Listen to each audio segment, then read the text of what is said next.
प्राथमिक शिक्षक संघ तरफ पाखापाखि प्राय 2 लाख शिक्षक आज से आंदोलन में ओह्लैंती गतकाली 1,18,000 थे आज 2 लाख पाखापाखि आज शिक्षक से आंदोलन को ओह्लैंती। गोटे नुआ भिडियो को आपको स्वागत करुँची। यही भिडियो माध्यम आलोचना करिया जे ओडिशार एजुकेशन क्षेत्र में गोटे गोल्डन एरा आगू आसवाक जाऊँगी। ये जो 5 वर्ष सरकार नुआ सरकार परिवर्तन कर जहाँ किसी भी आगू हवाक जाऊँगी मत लगुच निश्चय ये क्षेत्र में जी लॉस हो 25 वर्ष सरकार रे यही 5 वर्ष सरकार रे किसी परिमाण तार माने कह परिपूर्ण हो पार। तेणु ये जो गोल्डन एरा कहर मुख्य जिनस हूँ जो सरकार विरोधी दल में थे सी जानी शिक्षा क्षेत्र में कौन कौन असुविधा रही स्कूल मानक कौन कौन असुविधा रही स्कूल पैसा किपरि केंद्रीय तरफ जी भी पैसा आसी केंद्र सरकार तरफ ताकू तार कह अधा पैसा 40% खर्च कर 60% पीसी आकार पड़े। तेणु से क्षेत्र में गोटे उन्नत मानर घर हो शिक्षा हो कौन सी जगार आप परिवर्तन करें। देखो एवं जदि माने शिक्षित बेकार युवक युवती ट्रेनिंग नहीं पिला बसी घरे किंतु आउटसोर्सिंग रे सरकार एमती भर्ती कले शिक्षक मानू जदि आम पाखे ट्रेन टीचर नहांदी ताहले आमे प्रिफर करिया कथा के मानू ना आउटसोर्सिंग मानू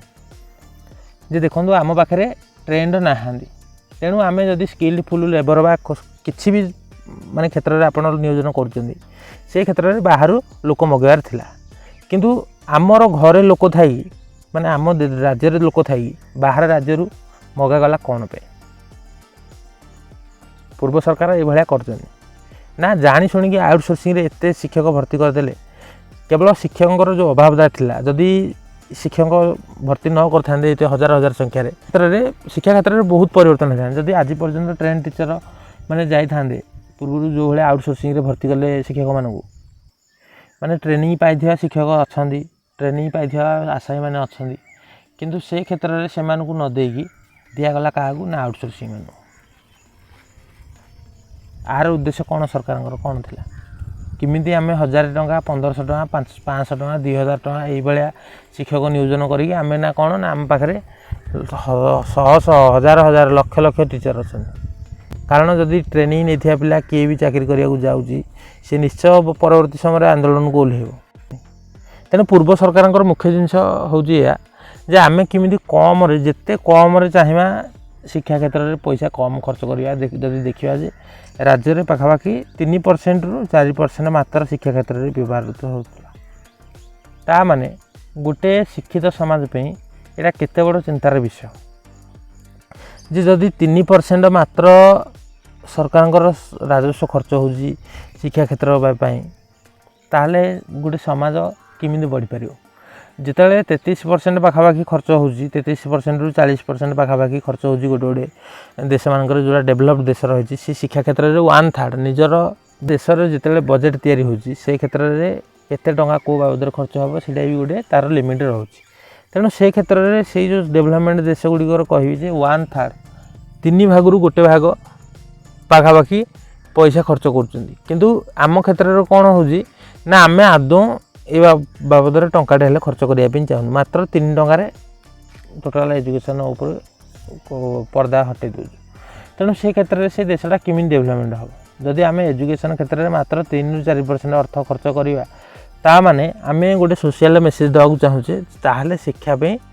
शिक्षाटा बेसिक नीड नुह बेसिक नीड है खाद्य वस्त्र बासगृह किंतु वर्तमान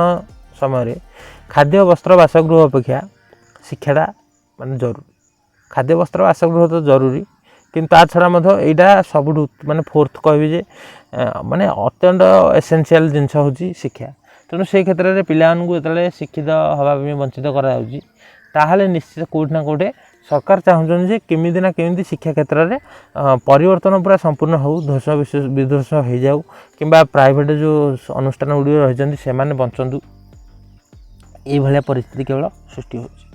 तेणु जिते आम पाखु बर्तमान 2700 कोटी रु 2800 कोटी टंका प्रति वर्ष स्वास्थ्य क्षेत्र में खर्च हो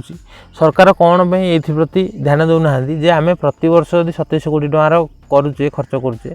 ताहले 10 रु 15टा गोटे जिले में हस्पिटाल हो पाए